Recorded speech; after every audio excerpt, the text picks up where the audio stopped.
Hello, everyone. Semi-retired Bob here. I talk about the proper human diet, all things related to the proper human diet, and miscellaneous odds and ends. Today, we have a very special guest with us, Violet. Her channel is The Road to Health. Why don't you go ahead and say hello, Violet, and just give us a brief background? Hello, Bob, and everyone on your channel. My background is interesting, and I don't know how far you want me to go, but I started my channel because of some health issues. And so I talk about healthy keto eating, but more than that, I talk about mental health. I talk about just trying to enjoy your life using your body right up until the as far as you can go, right? So I was in a position where I wasn't able to do much. Hmm. And I feel like most people were where I was, and I want to help people to be able to not only enjoy everything, basically. Thank you for that introduction. Now, the question that everybody starts with, I'm going to do the same thing. Go ahead and give us your background on how you got started on your keto journey and all of the things that drove you to look for the keto diet.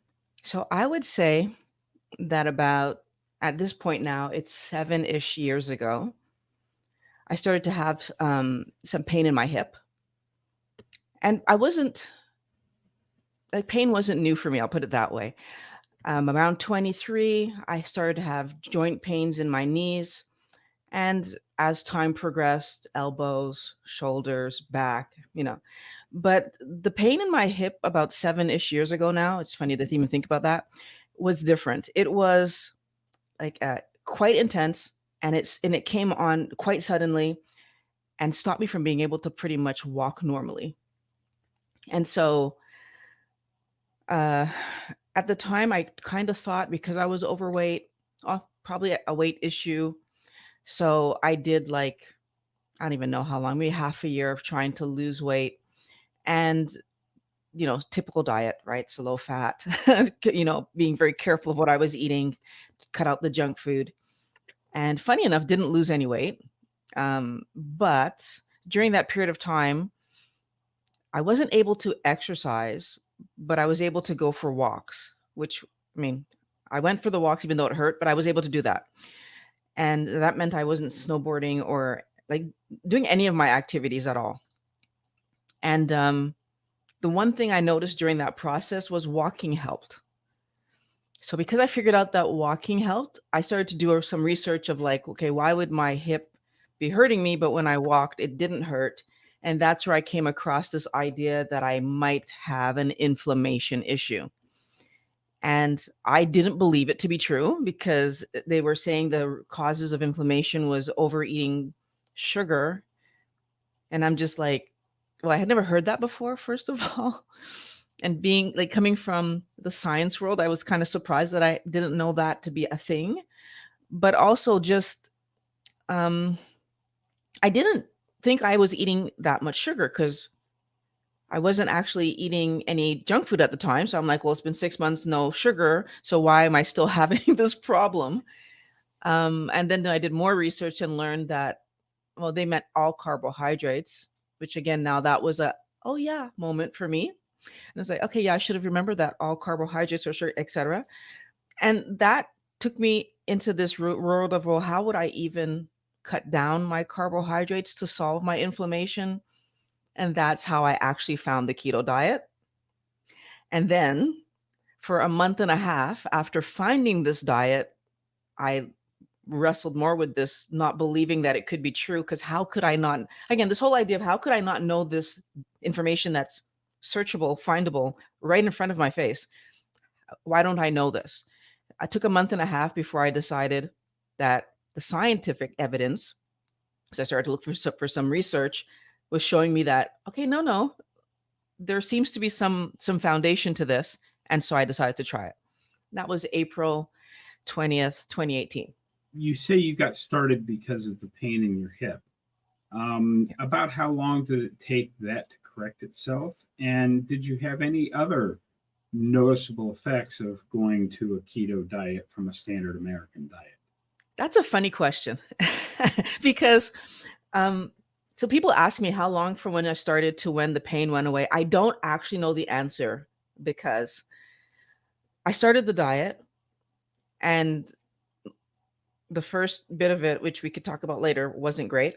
And then it started to go well. And so by the time that my spouse asked me, "How's your hip?" my hip was actually perfectly fine. I just hadn't realized that my hip got, like, I he asked me the question and I realized, "Oh my god, like I've been walking normally for how long now?" And he's like, "Yeah, that's why I'm asking, like when did that, like, yeah, like, because I think what had happened is that we're in the mall and we went up the stair, and I actually took the stairs, and he's like, so that evening he's like, "Yeah, your hip seems to be like how, like," and we neither of us actually were paying much attention, but it just happened that, so I think he asked me that question somewhere about 3 months later. So I don't really know when it actually got better, but it did, and I don't have a timeline for that. It's kind of one of those things where, well, okay, so a little bit more history. I talked about my knee pains, my shoulder pains, my so he was so used to watching me walk around looking fine, even though I was in pain all the time, that he didn't ask me the question, right? Because I always walked looking normal, and then at the end of the day, I'd be like, "Oh my god, my hip was hurting me so bad." So he didn't realize that I was actually fine. So you've been doing this for about 7 years and you don't really know when your hip pain quit. Have you noticed any other um, improvements? Like, did you lose some weight? Any of that kind of stuff? Or is the hip pain the only thing that you've really noticed big on this? Okay, so I've actually been doing keto now since 2018, so it's 5.5 years, 5 and 3/4 years, and the list of things that have improved. Obviously, the hip pain went away, and I didn't realize, or didn't realize when it happened. All my joint pains went away. So I used to see a chiropractor monthly.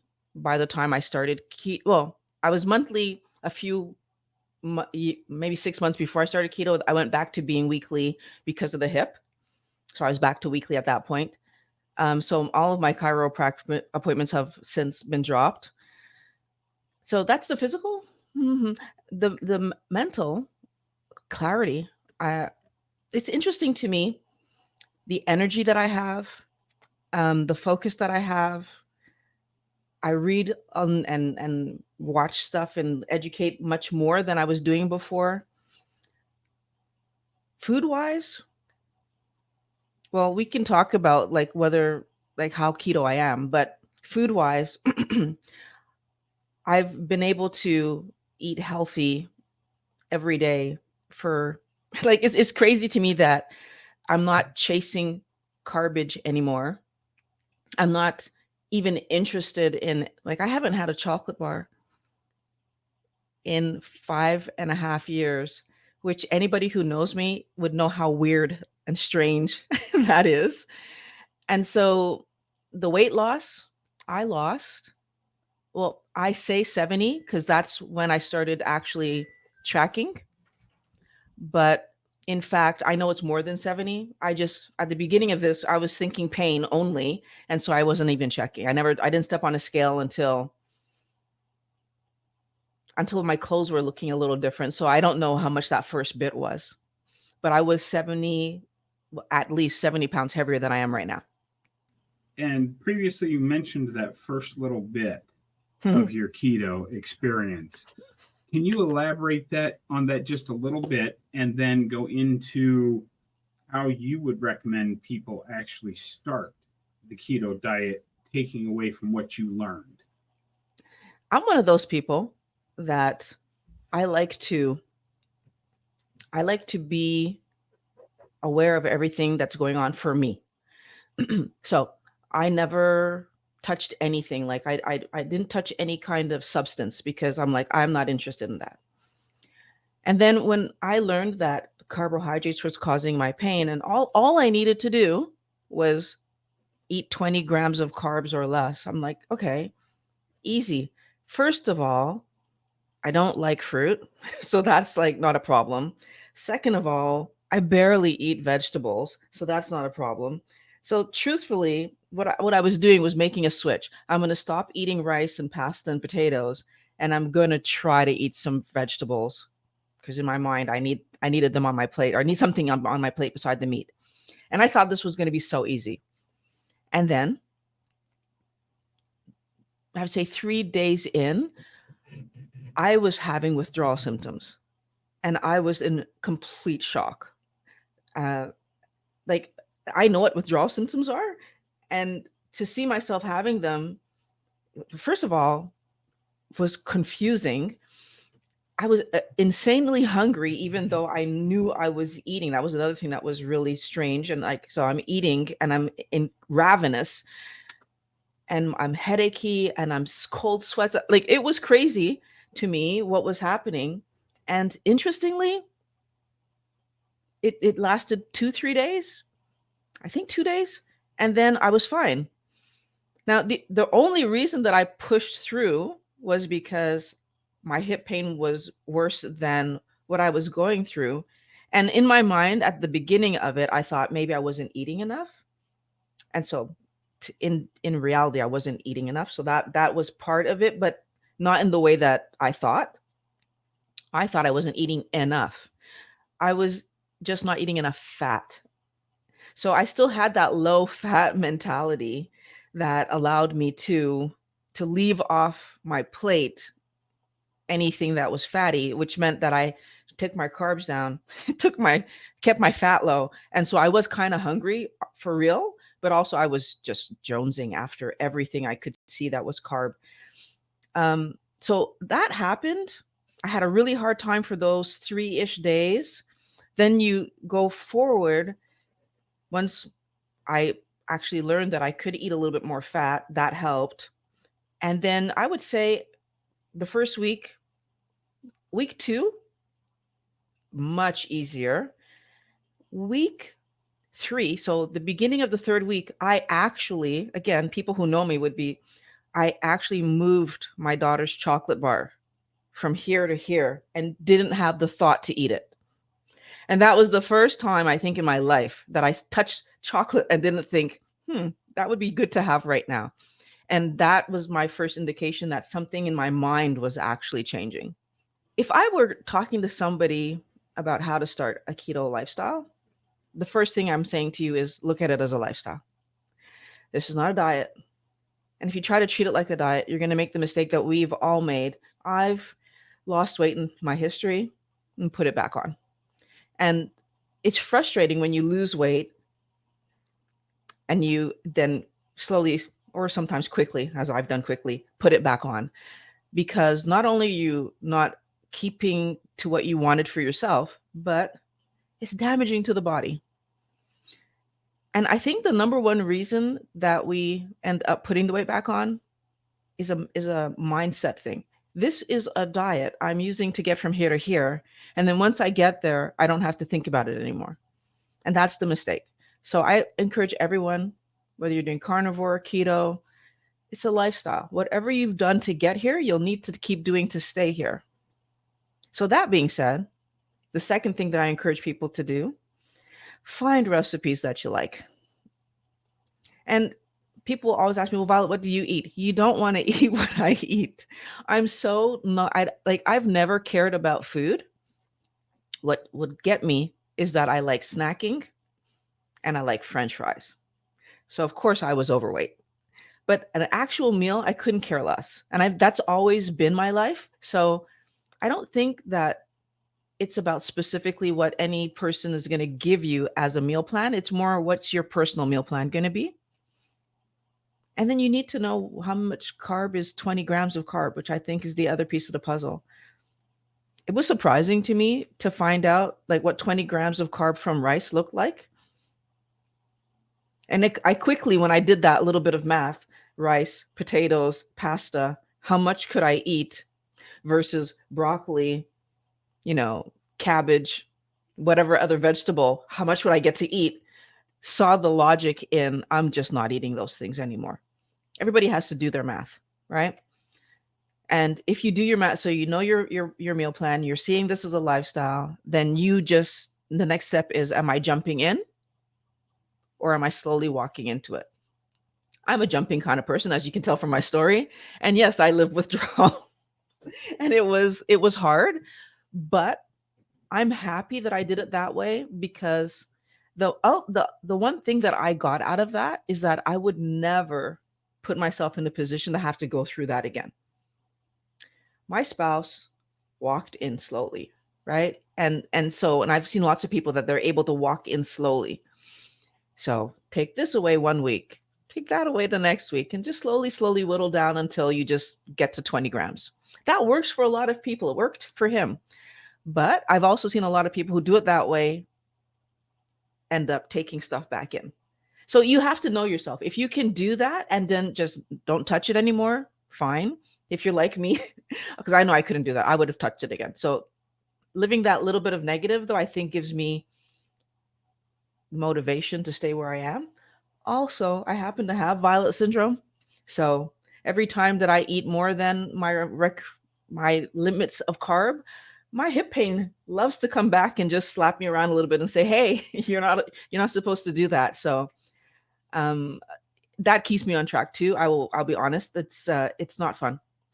I think one of the things that you learn about yourself, or at least I learned about myself, is that thing I was able to do where I walked through the world looking fine, even though I was in pain, helped to hide even to me how much pain I was in. And then you get healthy and you feel good. And I don't even believe that it's the same level of pain that's probably coming back to me, but any pain that comes back to me feels so intense that I'm not okay with that. I have a really bad reaction to being in pain now. And I think back on what I was doing before, and it's amazing to me that I was able to do that before. You touched on it briefly in that last segment. Would you mind going into just a little bit? Because I noticed you had one of these videos up on your channel. Would you mind elaborating for just a few moments on what you believe the mindset of a healthy person is versus where most people are at? What's tricky about the mindset that we would want to have to be able to do what's healthy for us versus, unfortunately, the mindset most of us have is that we've been from a very young age, because our parents even think this way. So, like, we've been from the time we're on the planet being taught that there are limits to what we can achieve. And because, if you're in school and you're being educated and the mistakes are focused on more than the parts you got right, and that causes us to be sensitive to making mistakes. And I really try to encourage people, like, you're not going to know what you're capable of until you do it. And so when it comes to keto, the number one thing that I was ever said was, I could never, da, da, da. People said it to me all the time. I could never give up bread.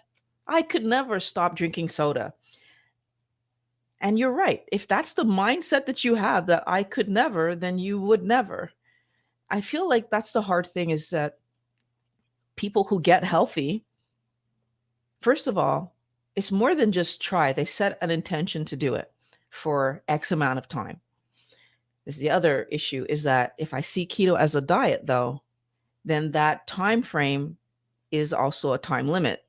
And if I allow myself to believe that I only need to do this to get to a certain goal, I'm not seeing the bigger picture behind that, which is all the health benefits. Because I think people have it backwards. They're trying to eat healthy because they want to lose weight. And they don't realize that if you eat healthy, your body will regulate your weight. And it's what it wants to do. Our body wants to be in balance. Our mind wants to be in balance. Part of the reason our mind isn't in balance is because we have so much cortisol rushing through us all the time because we are stressed, and it's not good stress. Good stress is fine. We're stressed in a way that we end up anxious, because not only do we have these problems, we're not solving the problems, and we get anxious. Cortisol is all over the place. And then we also have the fact that when insulin isn't regulated, it impacts cortisol. So insulin's too high, cortisol is going to be out of whack. So there's lots of reasons for this imbalance that's happening. Positive side of this, though, is that if my intention is to be healthy, and I understand that regulating insulin is one of the first steps to getting my other hormones regulated, then there's a learning process that we will go through to help us to have a better reason to stay on track than a number on a scale.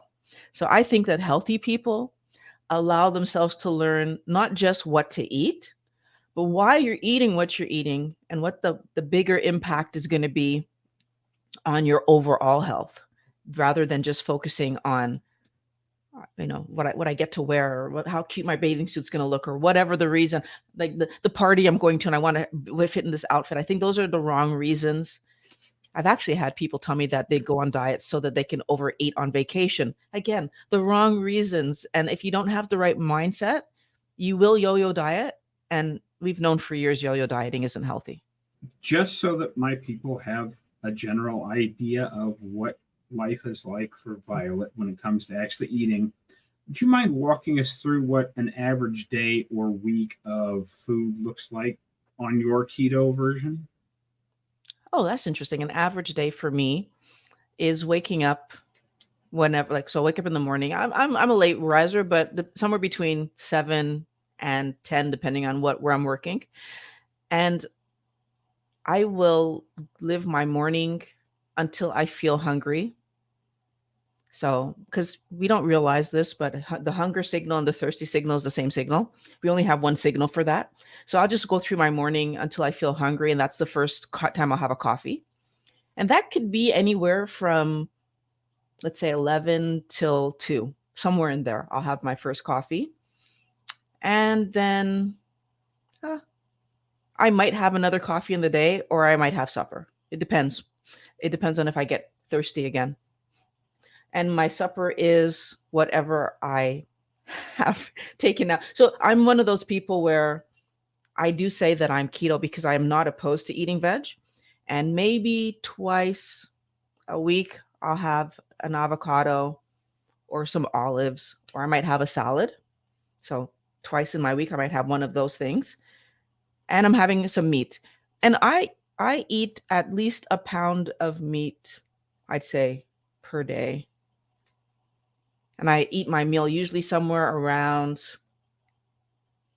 I'm going to say 8ish.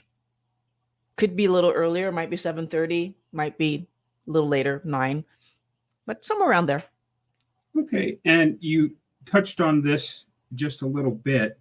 Do you have any advice for people on how to actually recognize their hunger cues? How do they know when they're actually hungry versus their brain tells them they're hungry, but they aren't really? Yeah, I that's a tricky one. A lot of people tell me that they're hungry all the time, and it's a little bit frustrating. First of all, I encourage people, the first time that you feel hungry, drink something. Like, drink some water, have a tea. I think I like tea and coffee really better. We're talking black, obviously, but I like tea and coffee better because when I drink water, that's fast. A lot of times, what we'll notice is that we might feel hungry, and as we're making the tea, that hungry signal is gone. I mean, obviously we made it, so we're still going to drink it. But like, you realize you weren't actually hungry, because if you were actually hungry, like your body wanted food right now, it would stay there, which has happened to me numerous times where I'll get home from work and I forgot to take meat out to defrost. So now I'm defrosting meat, and one of those days where I might eat around 10 because I'm actually hungry and there wasn't anything defrosted, compared to other times where I might get home, I forgot to defrost something, and I'm like, I'm not actually feeling hungry, and I'll just not eat tonight because I forgot to take something out, and I'm fine. And I think that's an interesting thing too, is that sometimes if I was really thinking a lot at work and like really working hard, or if we had gone, say skiing or snowboarding or something, and like we really worked hard that day, and when I get home, I might actually be hungry enough to say, no, I'm going to make something regardless of whether I forgot to take something out to defrost or not. So, and I can see those differences now because I pay attention to those differences. And if you know my channel at all, you know I hate cooking. So if I can get away with not cooking because I forgot and I'm not actually hungry, I'll tend to do that. But I won't not eat when I'm actually hungry either, which goes to fasting as well. So clearly I'm 1 meal a day. As you can tell from this conversation that I'm 1 meal a day. I do fast, and I do fast twice a year, one near my birthday and one near the holidays. And so the reason what I find is there's a mindset difference when I walk into a fast versus a mindset difference when I'm having a normal day. When I'm going into a fast, my expectation is that I will feel hungry, and especially on day 2, I'm going to feel hungry, and that might last a little longer than like a few minutes. Like it might come and go maybe once or twice in my day because I'm fasting, but it never lasts like 20 minutes, which is interesting to me that in a normal day when I don't have a mindset around fasting and I'm hungry, I can be hungry all the way up until that meal is on the table. And that says something to me. And it talks about that if I'm not planning to fast and my body actually needs food, it will push me to go get it. When I plan my fast, one thing that I've noticed is that I could have like a minute or two where I feel hungry and then it goes away. And it might come back to me, but then it goes away. But at some point, I'm going to get hungry and it doesn't go away. And that's the day I know it's time for me to start eating. Usually that happens to me around day 5. I have had times though where I didn't feel hungry, but I got other signals from myself that I needed to eat. For example, started to get a headache, which in my normal old world was a sign that I was hungry. So I kind of recognize it here. When that happens to me, I'm getting hungry. I should be eating something. And I don't get headaches, by the way, anymore. You're asking things that have changed. I don't get I used to get wicked migraines. I no longer get headaches or migraines or anything unless I've not eaten and my brain is trying to tell me like, hey, go get some food. And it's usually during a time that I'm fasting. But in my months in between fasts, I don't get headaches anymore. One other thing that I did notice that would have been a sign to eat is that on one occasion I kind of felt a little bit like dizzy. As soon as I ate, I felt better. And on another fast, I do remember like feeling slightly achy, like my body was kind of achy. And I ate and I felt better. So one thing that I will also pay attention to for when I'm talking to other people is that look for all signs that you're not feeling well, not just hunger signs, because sometimes our body gives us different signals. Okay, just a quick one here. Do you take any supplements? I do not take any supplements. I only take, I make sure I salt my food liberally, and that's it. So I noticed on your channel that you had a an experience with finding out that people were being paid to say things they didn't believe were true. How do you really feel about that? I feel so. Luckily, I found that out not live because I was pretty upset about it. Here's the thing. People get really upset with Dr. Berg for transparently telling you these are the foods you could eat to get healthy. And if you don't have time, I sell these things. And people get upset with him for transparently saying that. But I had so much pushback on that video from people trying to defend these influencers who were blatantly lying about what's healthy. I have to tell you, I have such mixed emotions about that video because I was hoping that more people would come in and be thankful to have the information and to know to be a little bit more questioning. But it surprises me how we are in this day and age able to forgive lying, or I don't know if it's forgive.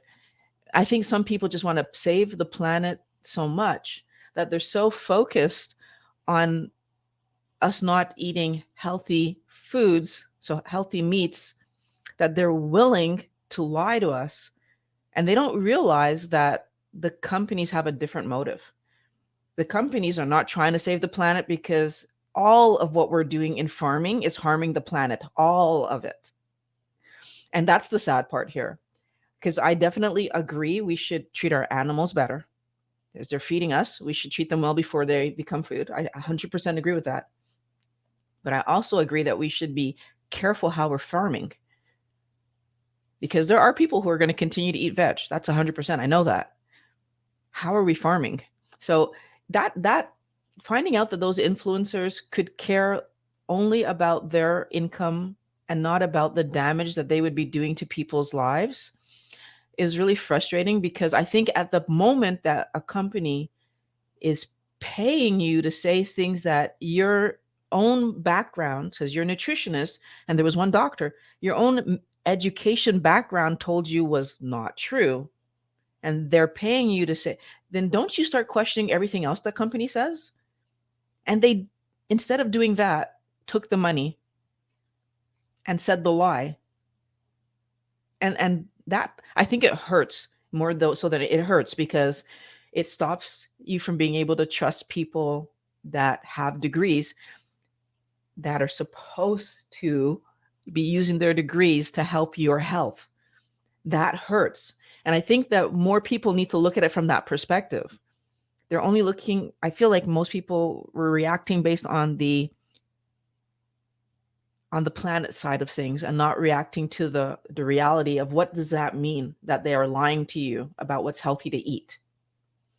So there are a lot of emotions that came even after the video went live for me that I haven't really talked about before, because the comments I got, I was just like, some of the comments I had to delete. I was just like, wow, I don't understand why that's where you're taking this. So people are interestingly willing to give up their health for the planet, which if you're not healthy and here long enough, how can you help the planet? This is something that I don't understand. I would rather be here healthy and then advocate for treating our planet properly. But people don't seem to see it that way. Okay, and then one other slightly controversial topic here.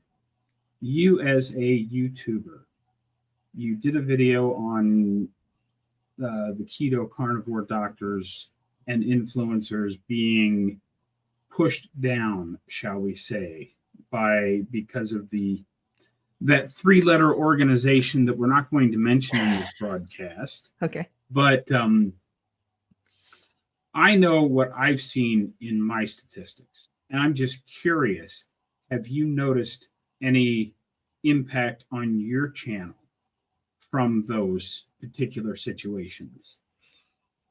Yes, I feel like but not as much, I think, as what I saw in their channel. So I'm a smaller channel. So I don't, my reach when all of this stuff was happening wasn't getting hurt the same way because I just have less reach.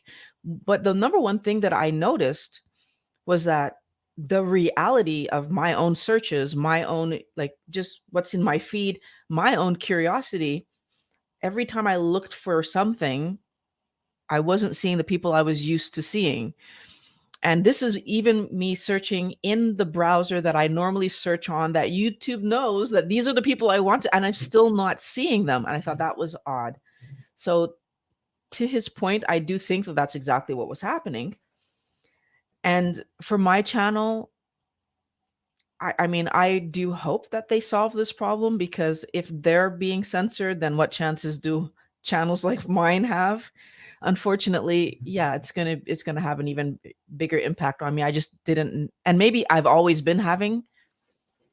So maybe, and this is something I'm just thinking about at this moment, maybe my channel has remained small because of these institutions having this layer of suppression. And maybe that's been going on for longer than even he talked about. And it just got up to his level now, right? Because for the length of time that I've been on YouTube, it's interesting to me that I've been stuck at around the same level for quite some time. So, but there's no way to prove that. It's just, theory and conjecture and all this stuff. Okay, now let's lighten it back up here just a little bit, because you've mentioned snowboarding and you've mentioned skiing. What other things do you do for intentional movement? Do you go to the gym? Just give us your general overview of, as you say, enjoying life. Yeah. How has that changed for you, and what types of things does Violet enjoy doing? So here's what's funny in that way you worded that question. What's changed for me? I could say what changed is I added something. But the funny thing is, as I mentioned earlier, because my pain issues started when I was 22, 23, I had this attitude of, oh, well, I think I'm going to be one of those people with arthritis or something. And so my attitude was, I need to do as much as I possibly can because at some point I'm not going to be able to do anything. Because I had that attitude, I've always, so let's go back. Bicycling, of course. I'm a rollerblader. Um, I'm a longboarder. I ride scooters. Let's see, what else do I have? I have a trike, which is a three-wheeled cambering vehicle. Um, my daughter, I bought my daughter, I can't remember the name of it, but it's a two-wheeled, you go sideways, so there's only two wheels. I can't remember what you call that. She also has a ripstick. It's not a ripstick though, the other one, but she has a ripstick. She has that. And so I tried to learn to ride those two very hard. She has a one-wheeled a three-wheeled 1-foot vehicle that I've ridden as well. So I like riding things, I will say, first of all. And then my winter sports, we do tubing. We do skiing and snowboarding. I also snowblade. I do know how to ice skate. It's not my favorite, but we were going when they were little, but it's not their favorite either, thank goodness. So I don't have to do that anymore. And most recently, I've taken up climbing. So I go bouldering, not as often lately because the kids have exams, but I will be going again soon. Okay, well, Violet, we've come to that point in the interview where I say, you're sitting in front of my audience. What have I forgotten to ask you, or what do you like to talk about in these interviews? Just take however long you need and talk about whatever is on your mind today. So the thing that it's not that you forgot to ask me, but what I would like to expand a little bit on is how important mental health is to overall health. I think that we're so focused on looking a certain way to the world that we don't even realize that even internally in our mind, we change the way we talk to ourselves to try to look a certain way to the world. And throughout this process of actually getting healthy, I realized that the mental health piece of the puzzle is what people are missing.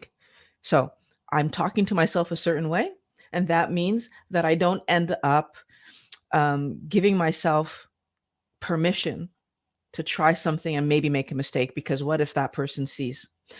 Or I don't believe in myself enough to even think that I could do something long term, so I don't even start. I think that we really need to understand that you need both mental and physical health to have a sense of well-being and live your life in a way that is going to be enjoyable to you. And taking care of your physical is important because this is the vessel that's taken you through it forever. But if this vessel is great, but your mind isn't working well, that's not a happy life. If your mind is great, but your body isn't working well, that's not a happy life. I've seen both sides of that, and on neither side does that work well. We need both. So on my channel, although I do talk about, keto, mostly I'm talking about getting your mind correct, getting your mind straight, knowing what is a stumbling block for you and fixing it so that you can stay on track and do what's good for you. Because although it happens to most people, I don't believe that we start a diet to lose weight, to put the weight back on. But that's what we see over and over and over again. And I think it's because mentally we didn't prepare ourselves for the fact that this is forever. And I think we don't prepare ourselves for that. By the way, I'll just add this, because on a low fat, calorie restricted diet, that can't be your forever. It's impossible. It's not healthy. And we try to treat keto and carnivore the same way. But keto and carnivore are actually healthy enough. Not even just healthy enough. They are actually healthy and can be done long term. And if you do them appropriately, you feel amazing. So that mental part of the puzzle, because if I'm not thinking it through and I'm not seeing how my mind is looking at everything I'm doing, I'm not going to be able to let myself see those scale victories, that my clothes fit nice, that I can run up the stairs, right? That I fell snowboarding and I didn't hurt myself, right? Like all of these things. Oh, skateboarding. I forgot to mention skateboarding. I also skateboard. But like all these things that I do and I'm not crying afterwards. So, yeah, that's the one thing that I think people should really pay more attention to. The mental aspects that keep you on track and being honest with yourself. Okay. Well, before I let you go, Violet, I know you have a YouTube channel, and that's going to appear underneath your picture magically right now through the power of editing. Um, can you tell my audience where all they can find you? Do you just do YouTube, or do you have other social media places where you'd like people to check you out? So I'm on YouTube, The Road to Health, but I have a wellness squad community. You can go to wellnesssquad.org and you can join me over there. It's away from YouTube so we can have real conversations. Obviously, on YouTube, there's always dealing with the people that want to come in and say negative things.